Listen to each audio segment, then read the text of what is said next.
Hi everyone, thank you very much for joining us this evening. I'm Amber, one of the HCA relationship managers. I cover Central London, and today I will be sharing today's session. So as some of you may know, HCA is comprised of London Bridge Hospital, the Wellington Hospital, the Lister, the Princess Grace, the Harley Street Clinic, and the Portland Hospital. Before I introduce today's first speaker, just a couple of housekeeping points. You'll still have an opportunity to ask all of the questions at the end. So if you could just put any questions that you have into the chat function Q&A box and type your questions throughout that presentation, then we can pick them up during the Q&A time at the end. So our first speaker is Dr. Michelle Carr. Dr. Michelle Carr is a consultant pediatric and fetal cardiologist. She specializes in the diagnosis, treatment, and ongoing care of a full range of heart disease affecting babies still in the womb to young adults, including holes in the heart such as ASDs and VSDs, child chest pain, valve problems, and all complex forms of structural heart diseases. Dr. Carr also has a special interest in echocardiography, including fetal echocardiography. Now I'll hand over to Dr. Carr for her presentation. Thank you. Thanks, Amber. Let me share. Hold on, okay. Share our presentation. There it is. I will just share it from the beginning. Is that sharing? No, it's not. Sure, it's not. No, it's not sharing. Okay, oh, there we go. It's just loading. Perfect. We can see your screen now. So, right. So it should begin to play. Let's see. There we're playing. Right. So let's get rid of that. As Amber said, now we've frozen. Let's see if I can make it play again. There we go. The little baby's foot is moving. Is it playing? Yeah, that's playing. Perfect. Right. So as Amber said, my name is Michelle. I am one of the cardiology consultants at Great Ormond Street. This is just a little video clip to advertise us. I work as an NHS consultant here with my colleagues, looking after paediatric patients with cardiac diseases, and I also work and see patients in the Portland. With my job, I work closely with both the intensivists and anaesthetists, as well as the cardiothoracic surgeons. And so today's theme with me is going to be basically pediatric cardiology based. And hopefully we'll go through some of the some questions for you that may help you in your practice. We'll look at why congenital heart disease is so common and why you end up seeing it and diagnosing it in the community, why detecting it can be hard. We'll go through a little bit about inattentional blindness, which I think is quite interesting. And then hopefully I can give you some red flags and some things to take away that will help you be a bit more confident in looking out for the very rare cases that you have. Looking at insidious presentations, and then a little bit at the end about what's new.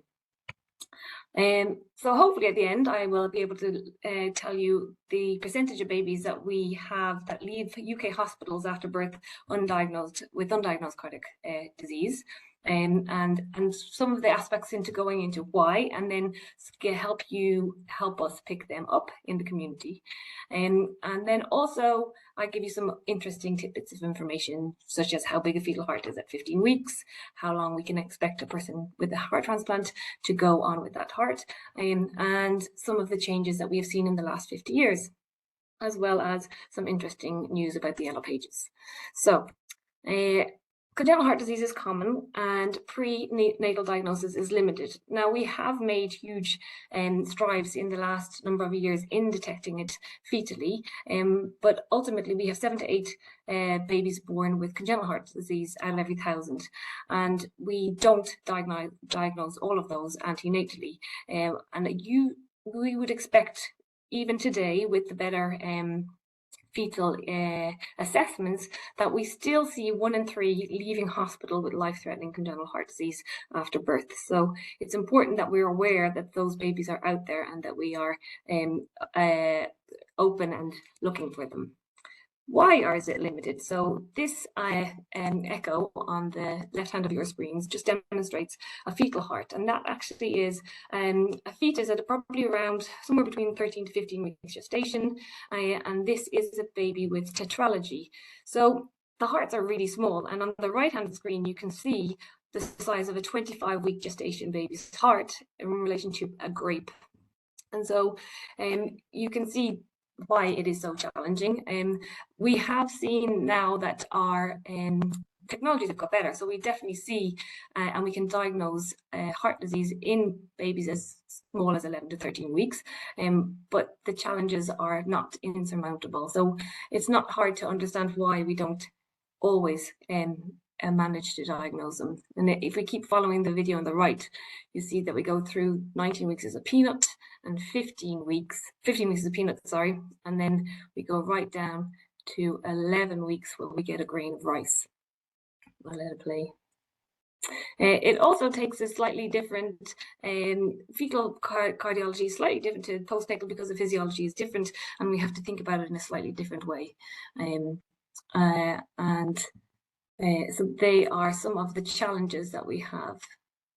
And so there you see the 12-week heart coming in, and relative to the 15-week heart, it's much smaller. And there we have a grain of rice. And this is work by Andrew Cook, who works here with us in UCH. That video was courtesy of him. So yes, we have got better, but we're not good enough, and so we have to be aware that that we have babies out there with cardiac disease, and we need valuable clinical aids and assessments to help pick them up. And then the other problem is that, you know, I have a misconception that because I work with heart problems all of the time, I recognize that you out there are dealing with something that is very rare and see it very seldom. And there's far many more babies out there with common symptoms that are not cardiac disease, and many of these overlap. So trying to tease out which ones are the important red flags is something that we might try and help to go through today. So we know there's limitations in antenatal care, in fetal imaging. It is improving, but it's not perfect. We know that the physiology changes so that babies who have duct-dependent lesions can be fine, and they can be fine even up to discharge in a week or so afterwards. And then they become critically unwell when the duct closes. And then basically that we need to be aware that these are potential babies within our populations that you're going to be assessing. And so this is the heart that we don't want to see as a postnatal diagnosis. This is where we failed. This is, if we look at it, we have one ventricle, a tricuspid valve. There's a very small, very muscle-bound left ventricle with no mitral valve. And you can see a small left atrium and a massive right atrium. And this is a hypoplastic left heart. And so this accounts for 1.5% of congenital disease, but is a huge burden in the fact that it causes huge morbidity and mortality among babies, especially if it's not diagnosed. And I suppose that's the worst end of the spectrum. When you're thinking about heart disease in your population that you're looking at, we could look at it from different points of view. We can look at it at structural heart disease, which is basically what we're looking at in the newborn or younger babies. That's congenital. It's going to be can be duct dependent. So that baby is a baby who should present with would expect it to be cyanosed, but they can be very difficult to tease that out in the postnatal period, and without widespread saturation testing, some of them will slip through the net and be discharged. So those babies will probably present with being lethargic and not feeding very well, poor perfusion. And ultimately, if they're not picked up properly, but if they're not picked up, they are going to clinically deteriorate, and they're going to end up in extremis. Other babies that can also make it out of the hospital are those such as a tetralogy that doesn't have a duct-dependent pulmonary circulation. So that baby will pick up by maybe a good community or a midwife who notices that the baby is cyanotic. And then our other babies that you might see are babies who might have a large VSD, who also will not be expected to have any symptoms in the newborn period because their pulmonary vascular resistance remains high. But over the course of the first few weeks, you'll see that they're not thriving, that they're feeding, they're falling off their feeds, they're sweaty, and weight gain is poor. as we move on, if we look at things that might affect the muscle itself, so the cardiomyopathies, those tend to be the fetal or newborn cardiomyopathies are usually associated with a very guarded prognosis, and partly because they're usually quite, if you present that young, they're usually quite aggressive, but also when you're young and small, as a newborn is, there's very limited options for how we can support them or treat them, because in cases where you have severe cardiomyopathy, one of the only, what word am I looking for? Definitive treatment for them is a transplant, and so their organs are not very available readily for small babies, and the way to support them that we support older patients is not amenable for small children. So typically cardiomyopathies, we're looking at a slightly older age group. Infections can go along, affect the heart, obviously. So we get myocarditis, infective endocarditis, and we could put in pericarditis in that region there. Clinically, these are the ones that can sometimes present insidiously, and they're grumbling along to the point where they typically tip over and become critically unwell. But they're the ones that you might have in your cohort of patients that we need to bear in mind. And then lastly, we have arrhythmias, SVTs, bradycardias or heart blocks. And then there's a huge burgeoning population that we have here in our inherited cardiovascular diseases clinic of channelopathies and patients with familial histories of rhythm disorder. So as with everything, I think when we look at trying to pick up all of these patients, or if we're looking at how we diagnose them, or if we retrospectively look back and how we miss something, I think in our busy lives we have something that we have almost like a blind spot that we need to realize that we have. So I think it's when we're busy and there's lots of people disturbing us or interruptions, as in the case of this study where they looked at a theatre where the door opens and closes multiple times and the noise levels in the theatres are are probably louder than they should be, then the actual decision-making processes are affected. And so also our thinking and the way that we work through stuff is also affected. And so in some cases, we are working on sometimes what is in front of us we do not see. And in kind of one of the good examples that I heard about this was where we had, but there was two brothers that were endocrinologists, and they were worried that their mother was unwell, and so they had asked their friend to take a look at her. And the mother was floridly hypothyroid. So this had happened gradually in front of them. They hadn't perceived it or taken it on, and it was their own specialty. So this is something I think we need to be aware of in all of our diagnostic processes, because for us, in some ways, it means that we build in systems where we try to negate or mitigate this. Oh, sorry, didn't let you see my monkey who's clapping. He's a monkey in Homer's head. So and for that, for pediatric cardiology, to help mitigate that, I think we have to try and see if we can propose some red flags that you can use for patients where they are more likely to have a cardiac pathology, because you see tons of patients who present with cardiac-like symptoms, and most of them are benign, and many of them are attributed to other causes. But the very rare few that may be cardiac may be lethal. So when you see patients and stratifying them from symptoms and signs, obviously a good clinical examination, but we would say that a good clinical examination, a thorough history, and a baseline ECG should pick up any serious cardiac pathology. In the examination, things to bear in mind is whether you're having central or peripheral cyanosis, to take into account things that might make it more difficult to detect. So darker skinned patients, they can give you falsely misleading saturation monitoring. A murmur is also one of those things that you see very commonly. Most murmurs in small babies are innocent.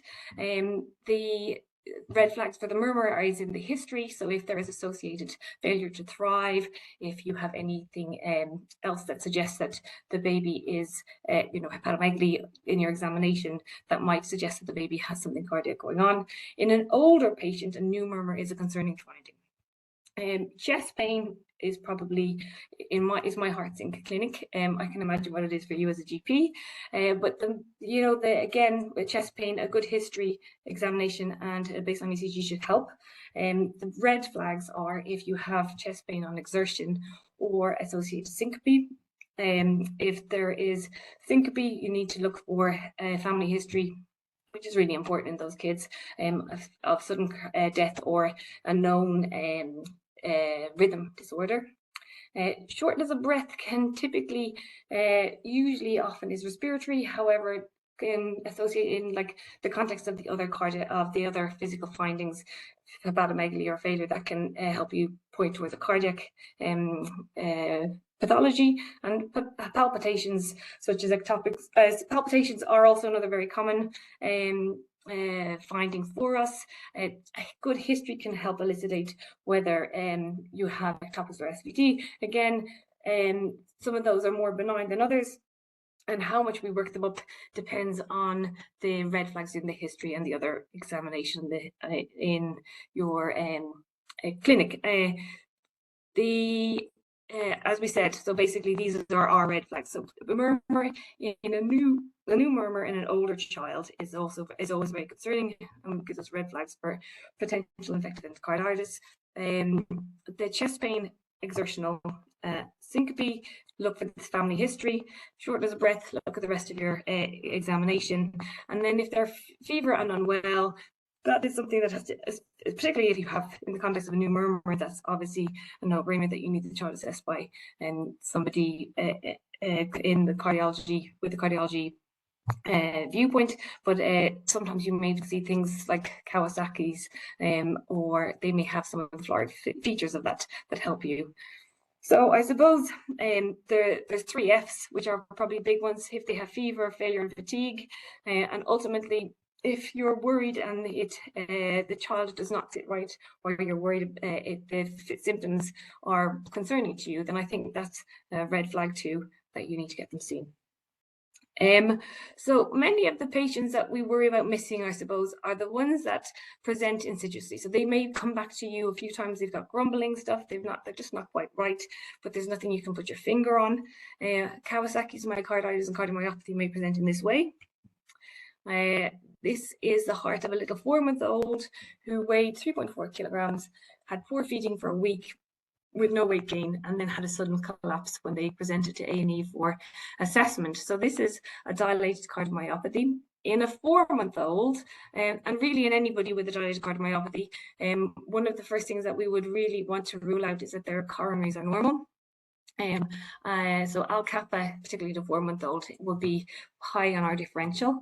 Myocarditis, vitamin D deficient cardiomyopathy, and other metabolic conditions can give rise to such a picture.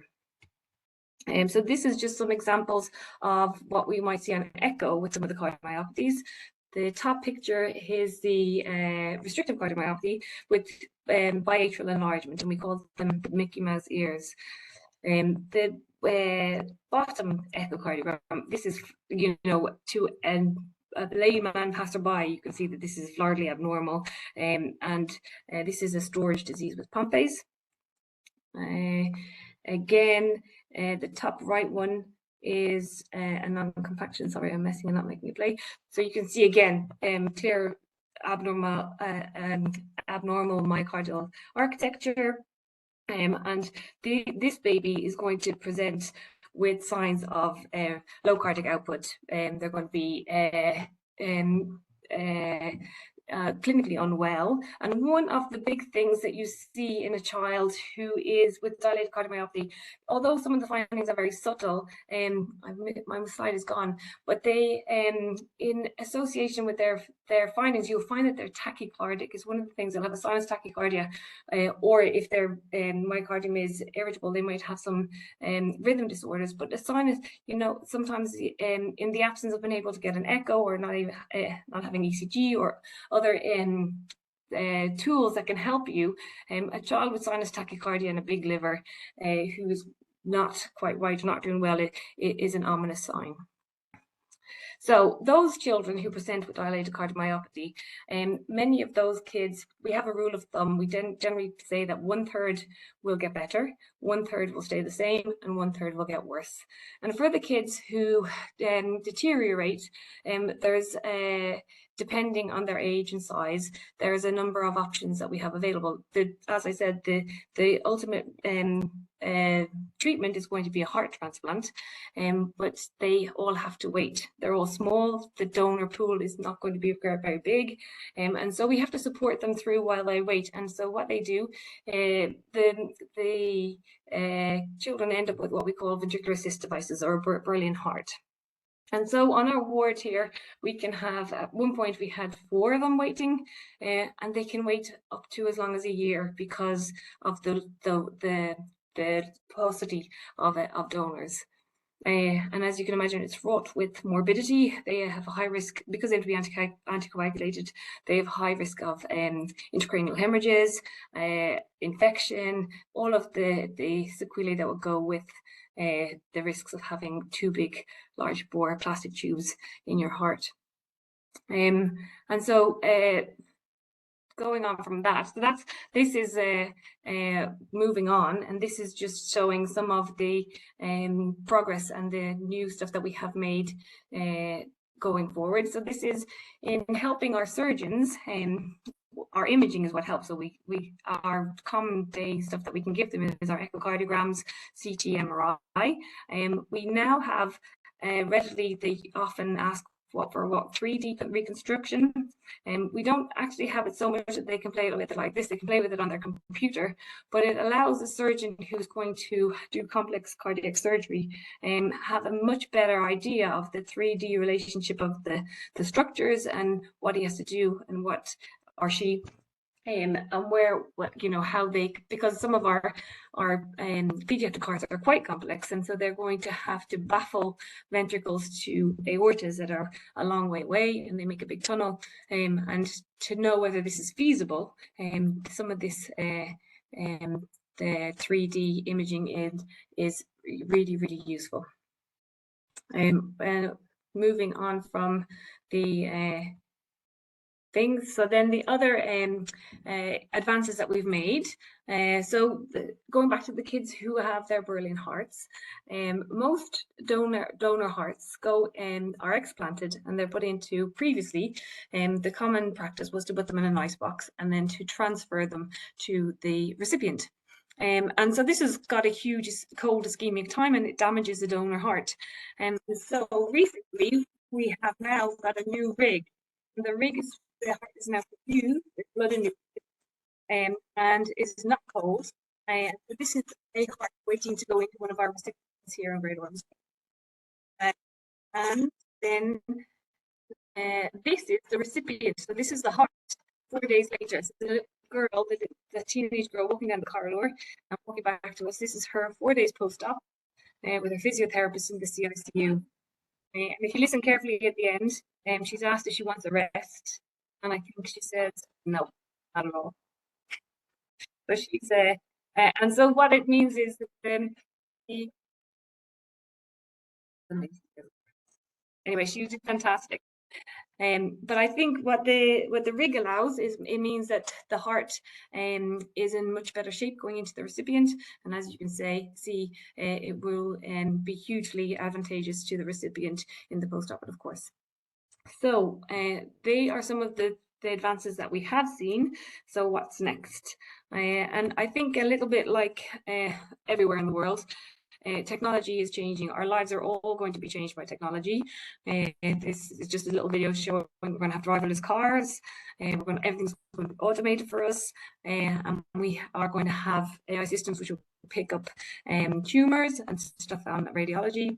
They'll pick up things that go wrong, such as spills, and they'll flag them to people so that they can act on them, and they will help us to ensure that our crops have optimal conditions for growing. So in the same way in medicine, I think we are changing. Technology is here, and I think we really need to embrace it so that we have it to assist and augment what we do.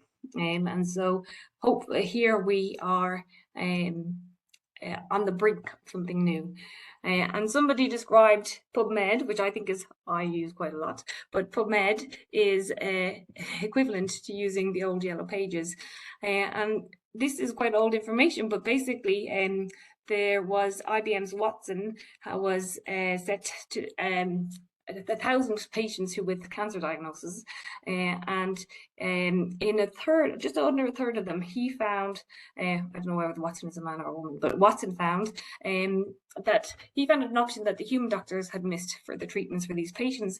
And his research was based on papers that the doctors hadn't been able to read. So like, if you look at it now, there are more than 160,000 cancer research papers published every year. So people just don't have the ability to be able to read or keep up with the progress that has been made or the progress that we have available to us.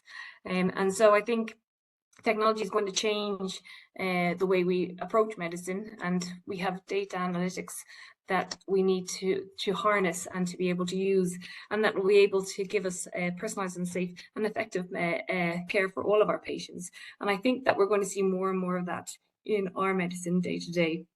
We're going to see it a lot in what we do, so pattern recognition, so echocardiography, radiology, all of those things.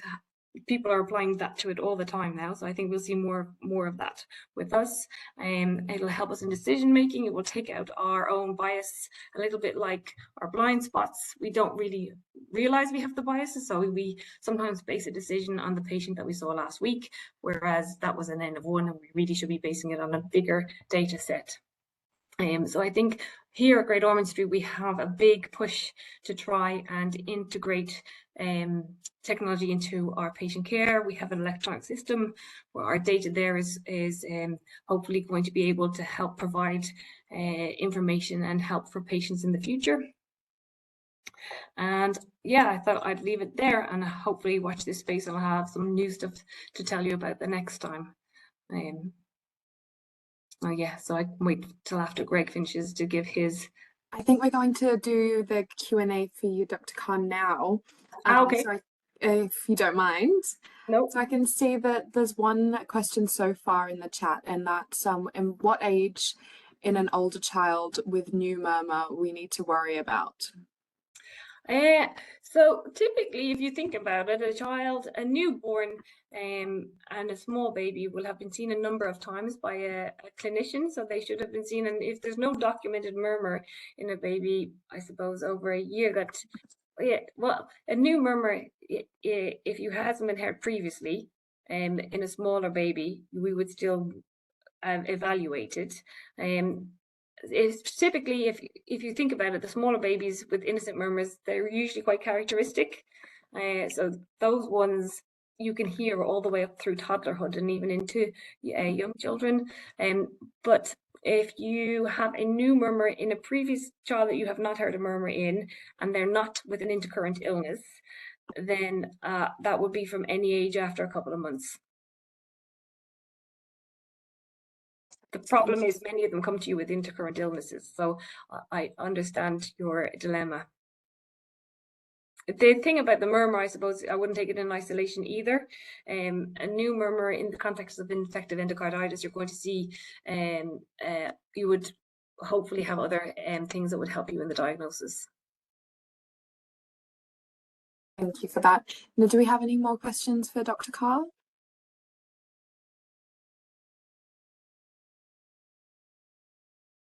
I think that was the only one. So thank you very much for that interesting presentation. Now our next speaker is Mr. Gregory Firth. Now Mr. Firth is a consultant orthopaedic surgeon based at the Children's Orthopaedic Practice at the Portland Hospital. He is experienced in elective pathologies and trauma-related injuries in children and has over a decade of experience in the treatment and management of paediatric orthopaedic issues. So without further ado, I will hand over to Mr. Firth to present his presentation. Hi, Amber. Hi, Michelle. Hi, everyone. Can you hear me? Yes, we can hear you. Apologies, we've been trying for the last half an hour to get the video working, but for some reason WebEx is not allowing it. So you're going to just hear my boring voice and hopefully some interesting slides. I'll just share the presentation with you now. Perfect, thank you. Can find it.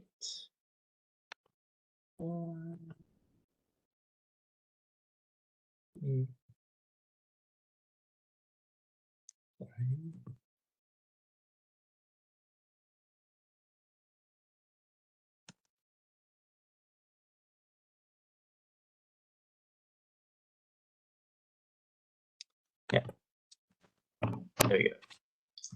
All right. That's great, we can see that. Good.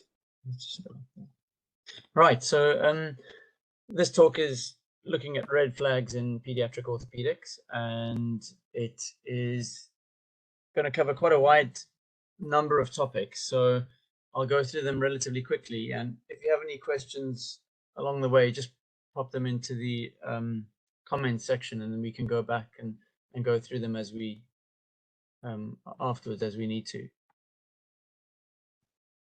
So I think an important thing to mention at the start of this talk is that in orthopedics, a lot of these conditions are age related, so they'll be grouped into various age groups, and often the symptoms can be non-specific, so you really need to be thinking about referred pain or other things when thinking about these conditions. And we need to just keep stressing about referred pain. We often see patients with hip pathology coming in with knee pain, and quite often imaging is not done of the hip, and so pathologies are missed. I think the most common condition that we'll see in terms of this red flag umbrella would be transient synovitis, and this usually affects the hip, and most cases are due to an irritable hip. It usually occurs between 3 and 8 years of age, and it has a pretty rapid onset. Usually there's no history of trauma, although there may be. And the treatment usually involves bed rest, non-weight bearing, and anti-inflammatories. If it's really severe, sometimes we'll admit the child for light traction, but usually that's not necessary. And the symptoms usually resolve over days to weeks. Now, obviously, you need to exclude an infection when you make a diagnosis of transient synovitis, and septic arthritis is the one thing that you do need to exclude before discharging the patient. So here there may be a history of mild trauma. There's often swelling, erythema, and warmth around the affected joint. Ultrasound and MRI may be helpful, but often the blood tests and the clinical findings are enough to make the diagnosis. And X-rays are usually unhelpful because you can't see anything on the X-rays initially, and the urgent medical management is required for these patients. So we usually start them on flucloxacillin to cover Staph aureus, and most of the children that we see will require an arthrotomy and washout of the joint, because the pus in the joint is obviously very damaging to the articular surface. These criteria described by Kocher are really useful in differentiating a transient synovitis from a septic arthritis. If the patient has a high fever, or there's pseudoparalysis of the affected limb, or they're unable to weight bear, if the white cell count is over 12,000 or the ESR is over 40, those are the initial 4 criteria that Kocher mentioned. And then Michelle Caird added the raised CRP, and I think more often than not in our setting, we'll do a CRP rather than an ESR. So I think both are useful, and they will point you towards an infection rather than a transient synovitis. So the more of these you have, obviously, the higher the chance. And I think if you have all 5 of them, the risk is over 95%. Whereas if you have just 1 or 2, the risk is like less than 20%. So with acute osteomyelitis, I think osteomyelitis and septic arthritis in children go hand in hand. They're usually spread hematogenously, and very often it'll start as an acute osteomyelitis, but if the metaphysis is intra-articular, then it'll spread and erupt through the cortex, and it'll go into the joint. So you can see in that MRI scan in the bottom right there, there's the changes in the metaphysis of the proximal tibia. I'm not sure if you can see my cursor, but these changes here show you the infection. The growth plate acts as a barrier, and at some point the pressure increases to such a point that you get this infection breaking through the cortex, and you can see that the capsule of the joint goes right down to below the metaphysis. And so in these situations, they'll often present to you as a septic arthritis, although they've started as an osteomyelitis. These patients often have localized swelling with pain and pseudoparalysis. It's just so painful they won't move it, and they can get toxic really quickly. And we see these patients getting sick really quickly if there's any delay in treatment. As I said, x-rays are unhelpful early on, and ultrasounds or MRIs can be useful. MRIs are most useful around the hip, actually, and ultrasounds can be used in most other joints. There is a study that's ongoing. It's a multi-center trial around the country called the Pickbone study, and it's looking at it's basically a prospective study. It's an observation study that's just looking at how we investigate these patients, and hopefully it'll come up with a useful algorithm. So as I said, the complications of septic arthritis can be really severe. These are patients that I've had in the past. The top left picture shows you an intracerebral bleed in a patient that developed septic shock following a Staph aureus infection. You can see a Staph pneumonia in the bottom left there. You can see in the top right a fracture that was sustained following an osteomyelitis of the proximal femur. And you can see in the bottom right there, total destruction of the hip joint. And we call that a Tom Smith hip following an osteomyelitis. So it really is important to diagnose these early. And if you do see them in your practice, to make sure that they are appropriately referred and seen and not sent home. Discitis is just something to mention here for completeness sake. These patients will often present to you because they've stopped walking, they're unable to bend over, and they keep their lumbar spines really straight, and they can't flex at all. Now, the ESR in these patients is remarkably raised. So whenever you see one of these patients, I think it's important to take an ESR. On the X-ray, you'll only see changes weeks later, and that would be a decreased disc space. And you can see on that MRI scan, it's quite obvious. And these patients are usually just treated with antibiotics, and it's very infrequent that surgery or debridement would be required. The next group of topics or conditions that would be a differential for transient synovitis would be juvenile inflammatory arthritis. These patients usually present to you from about 2 years of age. Girls are more affected than boys, and the symptoms are usually present for more than 6 weeks, and there may be a family history. And it commonly affects the ankle and knee, and they present with swelling and warmth and a decreased range of movement. They may have morning stiffness, and blood tests are often normal, and they'll be treated usually by our rheumatology colleagues with anti-inflammatories or sometimes even biologics. Okay, we're moving quite fast now. I'll just keep going, and I'll presume that everything's okay. Amber, if anyone's telling me to stop, I can't really see, so please tell me and I'll stop. No, that's absolutely fine. Fine. So this next condition is called osteochondritis dissecans. It usually occurs in adolescence. Normally, it's in the knee, and these patients may present with clicking or locking if the fragment becomes loose. And basically what it is, it's a softening of the cartilage, and it's almost as if someone's taken a bite out of an apple and left the bite, as it were, in the apple. And so that fragment sort of can either remain stable and attached to the apple or the knee, or it may become loose. And if it becomes loose and detaches from the bone, that's when you get these symptoms of clicking or locking. So if you see a teenager with symptoms in their knee without any history of trauma, you should always think about osteochondritis dissecans. And the best X-ray to get is a tunnel view. And you can see on the X-ray below there, very faintly, it's usually on the medial side, on the medial femoral condyle, on the lateral side of the medial femoral condyle, that you get this little lesion, and it's most easily seen on the MRI scan. So it's just something to think about and something to consider X-raying if you see this in your practice. The other thing that we see quite commonly in younger children is discoid meniscus, and these can become symptomatic if there's any minor trauma. Usually they present between 8 and 12 years of age, so they're usually a bit younger than the OCD patients that we see, the osteochondritis dissecans patients, and they may present with a meniscal tear, and they usually have joint line tenderness, and they can often have locking of the knee as well if the tear is severe.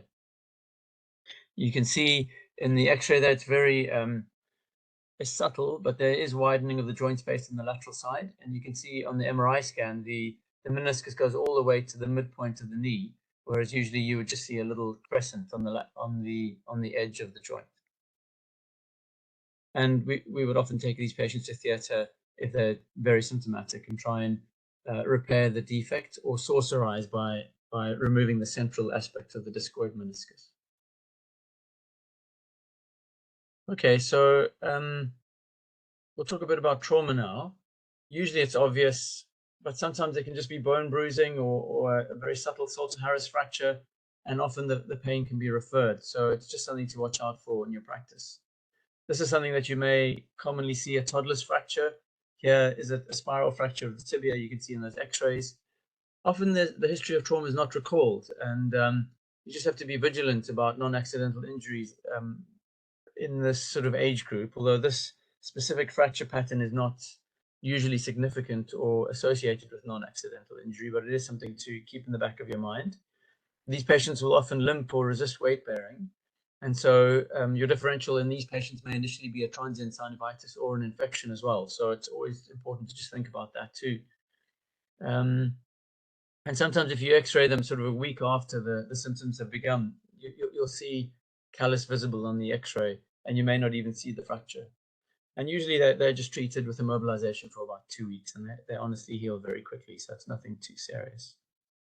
This is the other one that we see in children that can be quite subtle and often missed. And this is a cousin's fracture. It's a metaphyseal tibial fracture. And if these heal with good alignment, it's important just to mention that they can go into this valgus position, this knock-knee position, as you see in that picture. And that may happen even after the fracture is healed because of the discrepant growth between the tibia and the fibula. Now, we can easily treat that with an 8-plate, so hemiepiphysiodesis surgery. But if you watch it, if it's subtle or mild, often it can just improve on its own. So again, a very subtle thing, but important not to miss in your practice. So sometimes trauma can be very obvious, like in this proximal femur fracture. And this example is one that I'm showing just because it was missed in the initial A&E where they attended. The fracture may not be so obvious, like in this one. You can see on the AP view of the right distal femur, there's a buccal fracture. It's more obvious on the lateral, but it's very easy to miss these fractures. So it's very important to correlate clinically with the X-ray findings that you do. And sometimes the thing can be really crazy. So this 6-year-old boy was in a motor vehicle accident, and he presented with knee pain. So again, just going back to the referred pain thing, and he was actually sent home from the clinic, and he came back to our emergency department with a traumatic dislocation of his hip.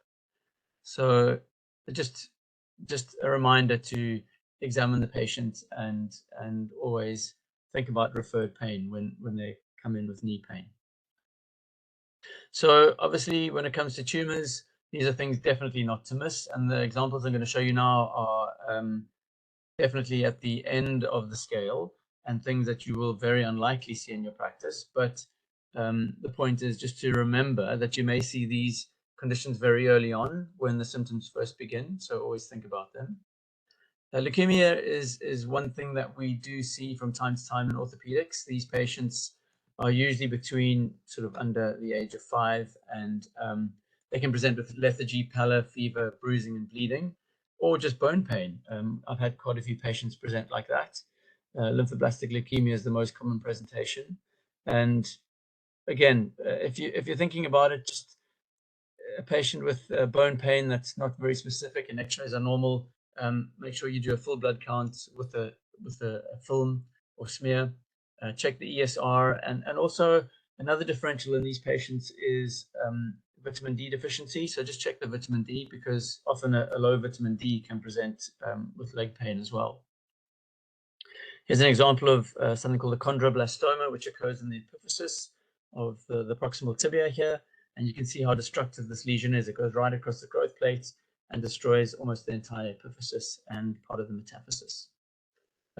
This is obviously end-stage osteosarcoma.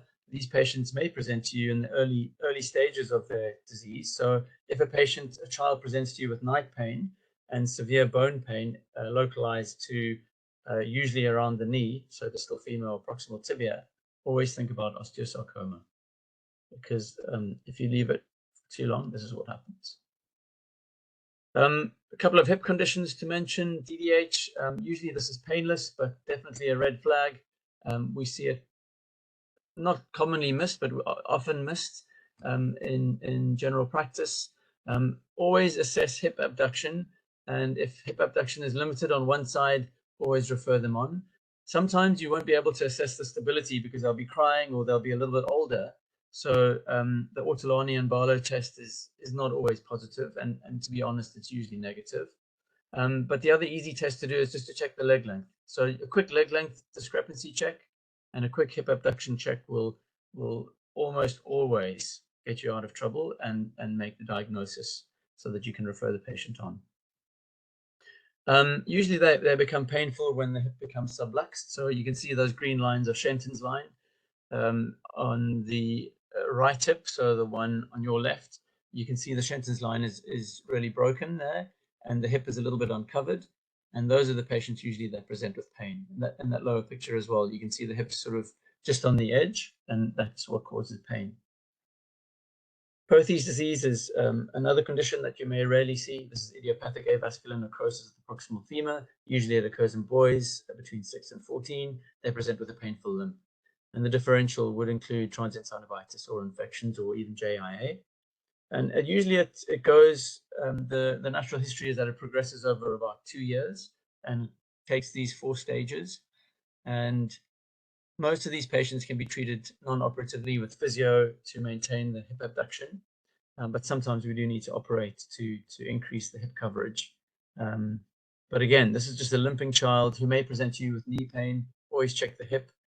The abduction will be reduced, and these patients will be referred on. I'm not going to bore you with orthopedic details of that. This is definitely one to mention, subcapital femoral epiphysis. Here, the femoral head displaces posteromedially on the proximal femur, and these can be acute or chronic, so the pain can be very sudden. Sometimes there can be trauma involved, but very often there isn't. Or it may be grumbling along for months and months, and they come and see you because there's been an acute and chronic slip, or suddenly it's become unstable, which means that they can't weight bear on it anymore because of the pain. Usually it's in girls between 10 and 13 and boys between a little bit older, 12 and 15, and boys are more affected than girls. Usually they're a little bit overweight as well. So these patients can present with knee pain very commonly, but they may just present with growing pain. And when they walk into your rooms, they'll walk with an external rotation gait. So it's important to just watch them as they come walking into the room. If you get a teenager coming in, always think about SUFI in this sort of setting, because these patients, if missed, it really is a major problem. So as I said, normally they can often be referred pain. They'll have loss of internal rotation. They'll have obligatory external rotation on hip flexion, which means the hip goes into external rotation as you flex it up. And that's usually the dead giveaway for these patients. Usually an X-ray is enough. You can see on the X-ray there, on the right hip, the neck head angle is normal, but on the left you can see it's very flattened and the femoral head has sort of fallen off the back. And the CT scan can be useful just to get your pre-op measurements for the screw fixation. If the hip is normal, an MRI is very useful because it can show you a pre-slip, which can be useful for treatment as well. So we've really rushed through a whole lot of conditions. These are I would say the main red flags in pediatric orthopedics. If you see these things, you should really just think about referring them on. There's a large differential diagnosis in the things we've talked about. As I said, the age groups often dictate the pathology. Systemic history and examination as always is vital. And beware of referred pain. I've said that probably 10 times during this talk, but it really is important. And if there's any doubt, then refer them on to any of your orthopedic colleagues. Thank you very much. Perfect. Thanks so much for that. It was very interesting. I do have one question that has come through throughout the presentation, and that one is, how young can children safely start high impact activities, for example, punching in martial arts, without excessive risk to bone and joints? That's a really good question. How do you answer that question? It's so difficult these days because children are being more and more active in these after-school extramural activities and engaging in things like martial arts or gymnastics. I see a lot of gymnasts who just go and go and go and go, and if you try and tell them to slow down, they won't listen to you. So I think it's a balance. I think you need to think about the family and the dynamics there, and try and avoid excess, try and bring balance to the conversation. In terms of martial arts, I think from my experience, younger kids don't usually have high impacts to start off with. From what I've seen, they usually just start with very mild exercises, and then they build it up as they get more involved. So in terms of punching, I think if you look at the growth plate, when the growth plate closes, and girls, it closes at about the age of 14 and boys at about the age of 16. So if you are impacting from a very early age, there is a chance that you could damage the growth plates, or that you could bring about early closure of the growth plate. So I think that's something to bring into the conversation with these children. If they are having recurrent fractures, obviously that's another story, but that may also lead to growth arrest. So I think it's difficult to say yes or no. I'm going around in circles here, Ahmed, but I think I would try and avoid impacts if it's recurrent punching, like you're saying, in a younger patient, but you're not going to stop these patients. They're just going to keep doing it. That's very unhelpful. There you go. I can Thank see the you. questions here. There's another one. I'll just read out the next one so for everyone to listen to. So the next one, we've got, any particular pathology needing acute A&E referral apart from septic arthritis or acute OM? Thanks. That's a more manageable question. Ahmed, if you have a response to that statement, just put it in the comments there, please. I think particular pathology needing acute A&E referral, definitely those two, septic arthritis and osteomyelitis. I think SUFI, slipped capital femoral epiphysis, is another one that should be referred urgently to the acute A&E department, because then the responsibility is on the admitting consultant as to whether most people would admit them overnight, or at least send them home and bring them back in the morning. I think that is definitely something that needs an urgent referral to A&E. If you're worried about a cancer, I know we've used a lot the Stanmore sarcoma unit is excellent. They have an MDT with a portal that, as long as you upload all the details, I think by Thursday they'll review it that week. Their meeting's on Friday, and they'll get back to you very urgently if that needs attending to. Obviously, fractures will go straight to the acute A&E. But I think that kind of answers your question, I hope. If it doesn't, then again, just comment in the box. Great. And then we've got another question. What age do babies with varus valgus need a referral, or just to monitor? Yeah, thanks. That's a good question. So as you probably know, most babies are born with mild varus, so the knees are apart. And as they get older, towards about the age of 3 or 4 years of age, they go into valgus, so knock knees, and that's quite normal. And the valgus can go up to 15, 20 degrees, and that can be normal at the age of 3 or 4. Usually it comes back to a more neutral position by about the age of 6. So I think if it's a baby under the age of 2 or 3 with varus, just watch them, monitor. If it's valgus between the ages of 3 and 6, again, just monitor. If it's asymmetrical, you should refer them on. If it's symmetrical, just monitor them. And if it's valgus early or varus late, sort of out of the time that I've mentioned, then I would refer those patients on as well. Great. And from Ahmed again, we've got, I appreciate it's a balance, but knowing when the growth plates close is helpful. Thank you. Yeah, I think that's important. Yeah, when the growth plates close, boys 16, girls 14, sort of a year or so before that, it shouldn't make any major difference, I would think. And do we have any more questions? We'll give it a couple more minutes if anyone has any last questions for either Mr. Firth, Miss Carr.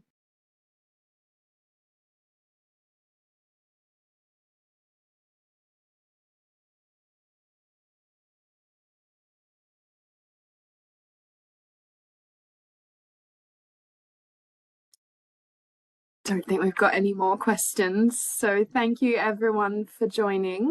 I really appreciate you taking the time out of your evening, both to the speakers, and yes, hope everyone has a lovely rest of your evening. Thank you. Thank you.